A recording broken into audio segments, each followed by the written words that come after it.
കാലിഫോർണിയയിലെ കാട്ടുതീ അണയുന്നില്ല. വീണ്ടും വീണ്ടും പുതിയ കാട്ടുതീകളാണ് ലോസ് ഏഞ്ചലസ് ഏരിയയിൽ പടർന്നു പിടിക്കുന്നത്.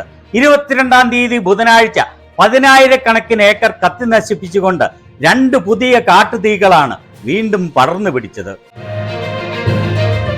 ജനുവരി 7-ാം തീയതി തുടങ്ങി വൻ നാശനഷ്ടം വരുത്തിയ കാലിഫോർണിയയിലെ ലോസ് ഏഞ്ചലസ് ഏരിയയിൽ പടർന്നു പിടിച്ച കാട്ടുതീകൾക്ക് 2 ആഴ്ച കഴിഞ്ഞിട്ടും ഇതുവരെ ശമനം ഉണ്ടായിട്ടില്ല.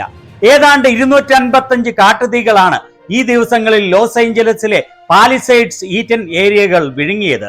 ഇതുവരെ ഈ കാട്ടുതീകളിൽ 50,683 ഏക്കർ ഏരിയ കത്തി നശിക്കുകയും 28 പേരുടെ ജീവൻ അപഹരിക്കുകയും ചെയ്തു.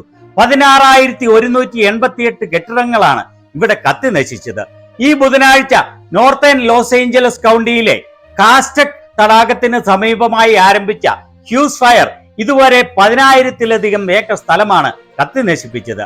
വ്യാഴാഴ്ച രാവിലെയോടുകൂടി 14% മാത്രമാണ് ഇത് നിയന്ത്രണ വിധേയമാക്കിയത്.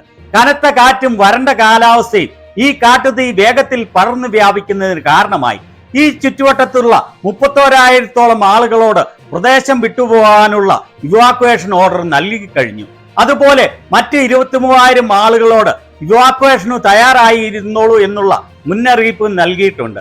അതുപോലെ ബുധനാഴ്ച വൈകുന്നേരം വളരെയേറെ ആളുകൾ താമസിക്കുന്ന ഷെർമനോക്സ് നെയ്ബർഹുഡിന് അടുത്തായി ഇതുവരെ 40 ഏക്കർ നശിപ്പിച്ച മറ്റൊരു തീപിടുത്തവും ആരംഭിച്ചിട്ടുണ്ട്. എന്നാൽ 250-ഓളം ഫയർ ഫൈറ്റേഴ്സ് വളരെ വേഗം പ്രവർത്തിച്ചതിനാൽ ഇതിന്റെ വ്യാപനം തടയാനായി.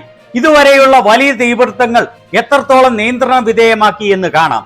ജനുവരി 7-ാം തീയതി ആരംഭിച്ച് 23,448 ഏക്കർ കത്തി നശിപ്പിച്ച ഏറ്റവും വലിയ പാലിസൈഡ്സ് ഫയർ ഇതുവരെ 72% നിയന്ത്രണ വിധേയമാക്കി.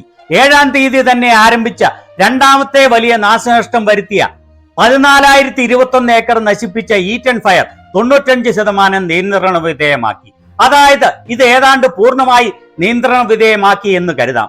22-ാം തീയതി ബുധനാഴ്ച ആരംഭിച്ച് 10,186 ഏക്കർ നശിപ്പിച്ച ഹ്യൂസ് ഫയർ ഇതുവരെ 14% മാത്രമേ നിയന്ത്രണ വിധേയമാക്കാൻ സാധിച്ചിട്ടുള്ളൂ. 23-ാം തീയതി വ്യാഴാഴ്ച ആരംഭിച്ച് 40 ഏക്കർ നശിപ്പിച്ച സെൽപുൽവേദ ഫയർ പൂർണ്ണമായി നിയന്ത്രണ വിധേയമാക്കി.